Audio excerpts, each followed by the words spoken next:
हूं 2047 तक भारत को इस्लामिक राष्ट्र बनाने वाला हथियार। वो कौन सा हथियार है जिसका इस्तेमाल करके भारत को 2047 तक इस्लामिक राष्ट्र बनाने की कोशिश की जाएगी? इसके अलावा पटना में मिले विस्फोटक दस्तावेज क्या आईएसआईएस जैसे आतंकी संगठन ने बनवाए? यह सवाल क्यों पूछ रहा हूं अभी थोड़ी देर में बताऊंगा। पीएम मोदी ने अरब देशों को आटे दाल का भाव बता दिया क्या? क्योंकि बहुत लोग उछल रहे थे कि अरे अरब देशों के दबाव में भारत आ गया, और हमने कहा था कि थांबा, भारत चाहे तो इन्हें आटे दाल का भाव बता सकता है, अरब देशों का बुखार उतार सकता है। वो हुआ या नहीं आज आपको बताऊंगा।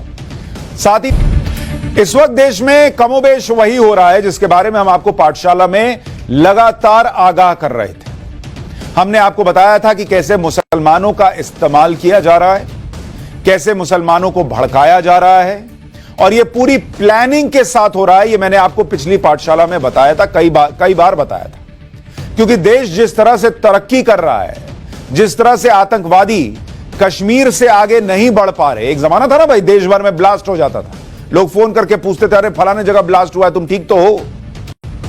वो दिन अब गए, और यह बात कई लोगों को हजम नहीं होती, और इसका लोग कई बार जिक्र भी नहीं करते कि भाई वो दिन थे कि रोज ब्लास्ट होते थे, आए दिन ब्लास्ट होते थे। अब देश में कहीं ब्लास्ट नहीं होता, कम से कम दिवाली आ जाए, होली आ जाए, कोई पर्व आ जाए, कोई ब्लास्ट नहीं होता। ये लोगों के अंदर जो सुकून है, इसकी चर्चा नहीं होती, इसको हम लोग बड़े हल्के में लेते हैं कि अरे, लेकिन ये बहुत बड़ा बदलाव है। लेकिन आतंकी चूंकि देश में आ नहीं पा रहे, उसमें भारत विरोधी लोग इस साजिश में लगे हैं कि देश के अंदर ही आग लगा दो, क्योंकि बाहर से आतंकी भेज नहीं पा रहे, कश्मीर क्रॉस नहीं कर पा रहे, तो क्या करो, अंदर ही ऐसे आग लगा दो कि भारत जो है वो जलना शुरू हो। और इस साजिश में नया हथियार बनाया गया है धर्म को। मुसलमानों को पीड़ित बताकर उन्हें भड़काओ, कभी पत्थरबाजी करवाना, कभी दंगे करवाना, कभी सरतन से जुदा के नारे लगवाना, और इसी तरह की भड़काऊ बयानबाजी से देश का माहौल खराब करना। बार बार यहां भरते रहो कि मुसलमान के साथ गलत हो रहा है, और यह सब इसी साजिश का बड़ा हिस्सा है। क्योंकि पिछले 2 दिनों में भारत और भारत के प्रधानमंत्री नरेंद्र मोदी के खिलाफ 2 बड़े खुलासे हुए। आपको याद होगा कल पटना में भारत को 2047 तक इस्लामिक राष्ट्र बनाने का खुलासा हुआ था। आज आईएसकेपी यानी आईएसआईएस का जो खुरासान प्रांत वाला संगठन है, हिस्सा है, उसकी मैगजीन में मुसलमानों को जिहाद के लिए कैसे भड़काया गया है, किस तरीके से जिहाद करने के लिए कहा गया है, वो भी सामने आ गया। और जो पीएफआई का दस्तावेज बताया जा रहा है पुलिस के जरिए, उसमें देश को इस्लामिक राष्ट्र बनाने और आतंकी संगठन आईएस खुरासान की मैगजीन में लिखे लेख में बहुत ज्यादा फर्क नहीं है। दोनों का एजेंडा मिलाइएगा तो एक ही नजर आता है कि मोदी का विरोध है, जिहाद के लिए भारत में मुसलमान और युवाओं को भड़काना है, भारत में हिंदुओं के खिलाफ नफरत फैलाना है। यह दोनों में मैच होता है, एकदम मैच होता दिखेगा आपको। और इसलिए जो मैंने सवाल पूछा कि अगर दोनों इतना मैच हो रहे हैं, तो क्या आईएसआईएस जिनके जरिए यह सब करने की बात कर रहा है, क्या वो यहां बैठे और वही ये सब छाप रहे हैं क्या? क्योंकि यह बहुत खतरनाक है। आईएसआईएस से जुड़े आतंकी संगठन आईएसकेपी यानी इस्लामिक स्टेट खुरासान प्रांत की एक मैगजीन में प्रधानमंत्री नरेंद्र मोदी और भारत को टारगेट किया गया है। और इस मैगजीन में पीएम मोदी की तस्वीर छापी गई है जिसमें खून के छींटे लगे हुए हैं। बैकग्राउंड में दंगे की तस्वीर है। पीएम मोदी की तस्वीर के पीछे भारत का झंडा है, और नीचे अंग्रेजी में मोटे अक्षरों में लिखा है India between pen and hope, जिसका हिंदी में मतलब है दर्द और उम्मीद के बीच भारत। यही वो तस्वीर है जिसको छापा गया है। और इस मैगजीन का नाम वॉइस ऑफ खुरासान है, और ये उसके कवर पेज पे छपा है। मैगजीन का लेटेस्ट एडिशन आपको दिखा रहा हूं।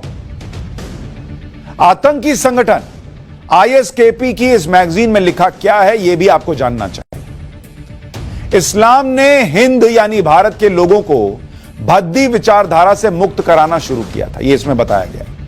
हिंदुस्तान पर सैकड़ों वर्षों तक इस्लाम का राज रहा, और बाद में इस्लाम को दबा दिया गया।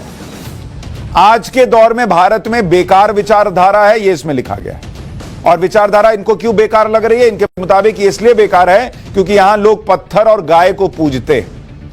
हिंदू देवी देवताओं के पास दैवीय शक्ति नहीं है, वो किसी की मदद नहीं कर सकते, यह भी इसमें लिखा गया है। मैगजीन में यह भी लिखा है कि इस्लाम का विरोध करने वाले काफिरों का अंत अब करीब है। मतलब हिंदू धर्म को टारगेट किया गया है, इसमें खास तौर पर बीजेपी, उनके नेताओं को टारगेट किया गया है, और हिंदुओं का अंत नजदीक है। जो भी इस्लाम नहीं मानेगा उसका अंत नजदीक है, यह दिमाग में भरा गया है। पहले यह समझ लेते हैं कि आईएसकेपी है क्या और इसका असली मकसद क्या है, और कैसे प्रधानमंत्री नरेंद्र मोदी और भारत के खिलाफ बहुत बड़ी साजिश को सिलसिलेवार अंजाम दिया जा रहा है। इस्लामिक स्टेट खुरासान प्रांत यानी आईएसकेपी दुनिया के सबसे खतरनाक आतंकवादी संगठन आईएसआईएस का सहयोगी है। मतलब कोई छोटा मोटा संगठन नहीं है जो यह कर रहा है।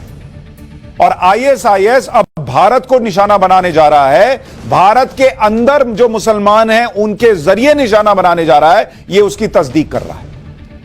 आईएसकेपी के आतंकी इस वक्त अफगानिस्तान के अंदर और अफगानिस्तान से जुड़े पाकिस्तानी इलाकों में एक्टिव हैं। आईएसकेपी उन आतंकियों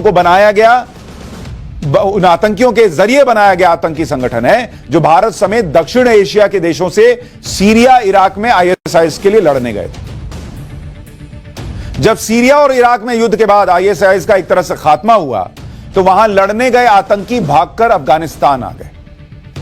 इस्लामिक स्टेट खुरासान प्रांत में इस्तेमाल खुरासान एक फारसी शब्द है जिसमें खुर का मतलब है सूरज और आसान का मतलब होता है आना। यानी खुरासान का मतलब हुआ वो जगह जहां से सूरज आता हो, यानी पूर्वी जमीन। प्राचीन खुरासान मध्य एशिया यानी ईरान और इसके आसपास का इलाका था।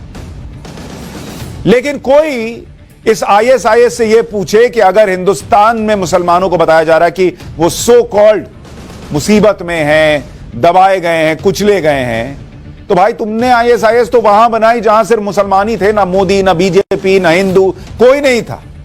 तब तुमको आईएसआईएस बनाने की जरूरत क्या पड़ी? वहां तो सब मुसलमान ही रह रहे थे। लेकिन इनका एजेंडा यह है कि भारत को तबाह करना है, भारत की प्रगति को रोकना है। इसलिए यहां अंदर मुसलमानों के दिमाग में भरो कि तुम दबाए कुचले जा रहे हो और तुम्हारा काम ही यही है कि तुम यहां इस्लाम का राज स्थापित करो। आईएसकेपी यानी इस्लामिक खुरासान प्रांत का एजेंडा क्या है, इसे समझिए। इन्हें भारत समेत इस पूरे इलाके को इस्लामिक राष्ट्र बनाना है। और जिस इस्लामिक राष्ट्र का जिक्र कर रहा हूं, इनका दिमाग देखिए एक ही दिशा में चलता है कि भारत को बर्बाद करो। और किस तरह से, अगर मैप आप डालेंगे इस इलाके में जहां ये चाहते हैं कि इस्लामिक राष्ट्र बन जाए, अगर आप इस हिस्से को देखेंगे कि अफगानिस्तान हो गया, यहां पर ताजिकिस्तान, उज्बेकिस्तान, तुर्कमेनिस्तान, ईरान, पूर्वी ईरान का इलाका, इन सभी जगहों पर इस्लामिक शासन पहले से है। इसलिए अब ये क्या चाह रहे हैं कि जम्मू कश्मीर और भारत में एंट्री कर। इनको इस बात का कोई सवाल चूंकि पलट के नहीं पूछता कि जहां इस्लामिक राष्ट्र है वहां तुम क्या कमाल कर रहे हो। अफगानिस्तान की हालत क्या है आज की तारीख में? खत्म। पाकिस्तान की हालत क्या है आज की तारीख में? खत्म मामला है। ईरान में खुद लड़कियां आप चाहती हैं कि वो हिजाब छोड़ें और बाहर आए, हिजाब से बाहर आना चाहती हैं, और ये लोग यहां दिमाग में भर रहे हैं कि हिजाब नहीं पहनने दे रहे हैं तो मुसलमानों पर अत्याचार कर रहे हैं।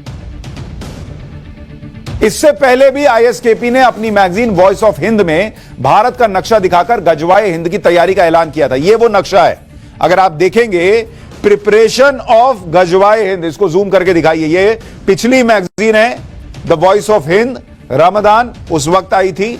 और इसमें क्या कहा गया था कि खुरासान यहां पर है, कश्मीर है, पाकिस्तान, बांग्लादेश, श्रीलंका, मालदीव्स, ये सारा जो है ये हमने कब्जा किया, अपना झंडा लगाया हुआ है यहां पर। और फिर भारत को कैसे टारगेट करना है वो दिखाया गया। तो इनका दिमाग ही यही चल रहा है कि भारत को इस्लामिक राष्ट्र बना देना है। उधर पीएफआई का जो सो कॉल्ड डॉक्यूमेंट बताया जा रहा है उसमें भी क्या है, इस्लामिक राष्ट्र बनाना है। और इनका अगला टारगेट भारत है, यह बहुत क्लियरली इसमें निकल कर आता है। पॉपुलर फ्रंट ऑफ इंडिया यानी पीएफआई से जुड़े बड़े खुलासे को याद कीजिए। पटना में पीएफआई से जुड़े कुछ लोगों पर छापे मारे गए, जिसमें 8 पन्ने का दस्तावेज जो मिला, जो पुलिस कह रही है कि पीएफआई का डॉक्यूमेंट है। इस डॉक्यूमेंट में 2047 तक क्या है कि भारत को इस्लामिक राष्ट्र बनाना है। एग्जैक्टली वही बात जो इस आईएसआईएस कह रहा है। इसमें कहा गया है, पीएफआई का जो डॉक्यूमेंट बताया जाता है कि आजादी के 100वें साल में सत्ता मुसलमानों के पास होनी चाहिए, दस्तावेज के मुताबिक भारत में मुसलमानों को बहुसंख्यक होने की जरूरत नहीं है, बस 10% मुसलमान साथ आ जाएं तो बहुसंख्यक को घुटने पर ला देंगे। इसमें लिखा है कि अल्लाह के कानून को स्थापित करना मुसलमानों का धर्म है, यानी इसमें भी हिंदुओं के खिलाफ जहर भरा गया। वहां आईएसआईएस भी हिंदुओं के खिलाफ जहर भर रहा है। यहां भी धर्म को हथियार बनाया गया है कि मुसलमान का काम ही है इस्लामिक राज्य स्थापित करना। वहां भी यही कहा जा रहा है कि तुम्हारा काम ही है जिहाद करना। यहां कहा गया मुस्लिम ही इस धरती के राजा हैं, वहां भी मुसलमानों को बताया गया कि तुमको ही दुनिया पे राज करना है। Exactly same pattern. और जो लोग कह रहे हैं कि ये पीएफआई का डॉक्यूमेंट नहीं आ रहा, बॉस जिसका भी डॉक्यूमेंट है, इस डॉक्यूमेंट में लिखी एक एक बात कैसे आईएसआईएस और उस खुरासान मॉडल के लिखी बात में मैच हो रही है। और इसलिए यह पूछना लाजमी हो जाता है कि आईएसआईएस जिनके जरिए यहां घुसने की कोशिश कर रहा है, भारत में नफरत फैलाकर दंगे कराकर भारत को डिस्टेबलाइज करना चाहता है, क्या वही लोग उस डॉक्यूमेंट को छाप रहे थे जो पटना में मिला है क्या? क्योंकि सोच तो मैच हो रही है, और इतनी कैसे मैच हो रही है? पटना में हुई छापेमारी में जो दस्तावेज मिले उसके मुताबिक 2047 तक इस्लामिक राष्ट्र स्थापित करने के लिए 4 चरण का प्लान भी था। वो 4 चरण क्या थे उसमें कि पहले चरण में मुसलमानों को पीएफआई के बैनर तले लेकर आओ और भर्ती के बाद उन्हें हथियारों की ट्रेनिंग दो। फिर दूसरे चरण में क्या था कि फोर्स तैयार होने के बाद ताकत दिखाई जाएगी, संविधान और अंबेडकर की आड़ में नेटवर्क को बढ़ाया जाएगा। इसके लिए विदेशी मुस्लिम ताकतों से फंडिंग कराई जाएगी, हाथ में तिरंगा भी रखो, यह भी सिखाया गया। तीसरे चरण में कहा कि चुनाव जीतने के लिए एससी एसटी ओबीसी का इस्तेमाल होगा, हिंसा करने के लिए हथियार और विस्फोटक लगातार जमा किए जाएंगे। यह सब उस डॉक्यूमेंट में लिखा हुआ है जो पुलिस को मिला है, और इसमें कोई हवाई बात नहीं है। डॉक्यूमेंट किसका है नहीं है इस पर बहस हो सकती है, लेकिन जिसका भी हो बाकायदा प्लानिंग है। और यह कहा गया है कि यह इंटरनल सर्कुलेशन के लिए है, बाहर सर्कुलेट करने के लिए नहीं है। तो अंदर पूरी प्लानिंग चल रही है। और कितना दिमाग लगाया है कि अगर सिर्फ मुसलमान साथ आएंगे तो नहीं होगा, तो एससी एसटी ओबीसी को भी साथ लाओ और फिर जीतो। और प्लान के मुताबिक चौथे चरण में पीएफआई मुस्लिम समाज को लीड करेगा। सत्ता में आने के बाद पीएफआई के हिसाब से काम होगा।